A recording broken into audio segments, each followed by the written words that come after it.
If your version of success is secretly stressing you out, then it's time to rewrite the script. Most women I coach have never stopped to ask themselves, is the success they're chasing even what they really want? Instead, they've been chasing income goals or growth goals or visibility goals. And even when they hit them, they still feel behind or unfulfilled or flat out exhausted. Can you relate to that? Defining success on your terms changes everything.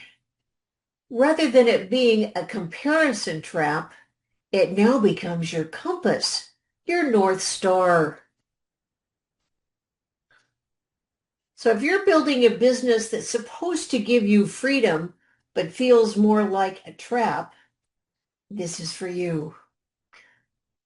At the end of our time together today, you'll walk away with one of the most powerful questions I ever ask myself to completely reset your definition of success, and a 3-minute reflection that can change the way you do business from this day forward. Welcome to Less Than 11 at 11.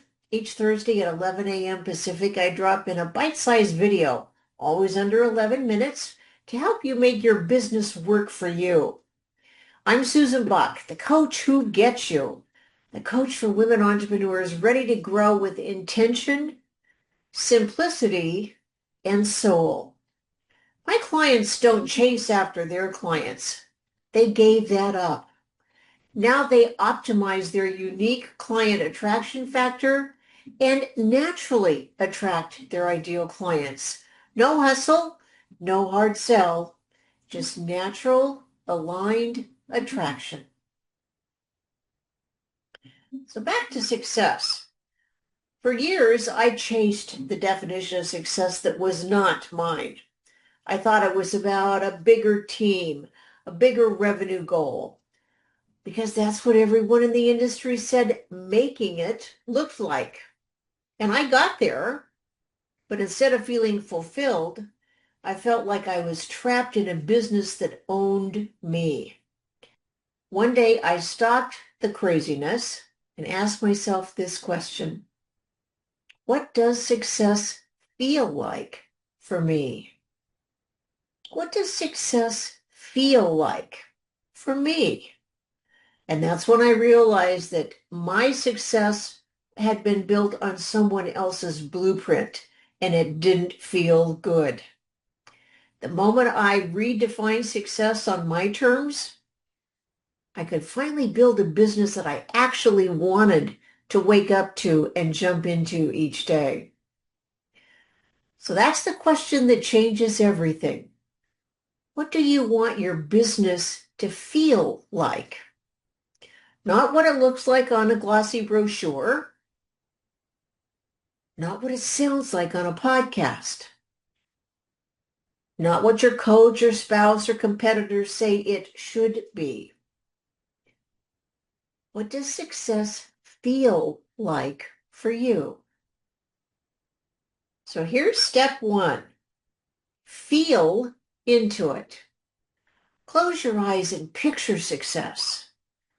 Is it ease, peace, recognition, impact, flexibility, or something else entirely?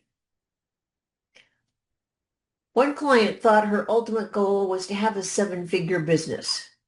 But when she really tuned in, she realized that what she wanted from her business, what she would use to define success, was to take Wednesdays off and be with her grandkids.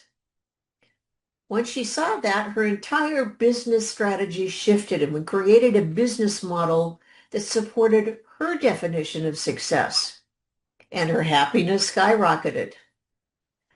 So without overthinking, write down 3 words that describe what success feels like to you. Step 2, check your direction. Ask yourself, is your current business model taking you toward that feeling that you just described, those 3 words? or is it taking you away from it? Is your current business taking you toward that definition of success or pulling you away from it? Another client of mine said that her success feeling was calm confidence, but her schedule said something very different. It had her running 5 days a week. No wonder she was frazzled. So we restructured her business for her to work 3 days a week with clients and leaving 2 days each week for creativity and absolutely doing nothing if that's what she chose to do. So on a scale of 1 to 10, how aligned is your business model with the feelings that you wrote down in step 1? How you want success to feel.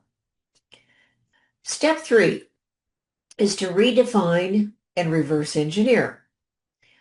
Most misalignment happens when you're chasing an outdated or using an inherited definition of success, one that perhaps makes sense to someone else, but is not aligned with your life and your lifestyle. Defining what success feels like to you is the first step. You just completed that. And the second step is to do a check-in and see if your current business model is supporting your definition of success. And the third step is to reverse engineer your business to support success as you've defined it. As an example, I once thought that speaking on huge stages was the ultimate dream for me. Turns out, what I really wanted was deep, meaningful coaching relationships. Now, I still speak on stages, but I choose much smaller, more interactive events that leave me energized instead of drained. So try this. Write your new definition of success in one sentence. Use it as a filter for every business decision you make.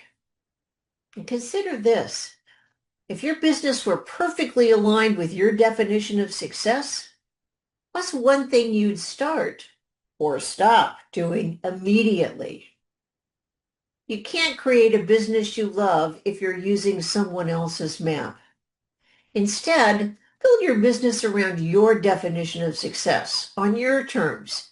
Have it be your North Star for every decision you make. Success isn't a number.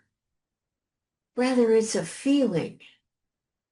And when you build your business to support that feeling, you win. You're successful every single day. So drop your word or phrase for how success feels to you in the comments below. And let's build on that. Be sure to tune back in next week for another episode of Less Than 11 at 11. I'll see you then.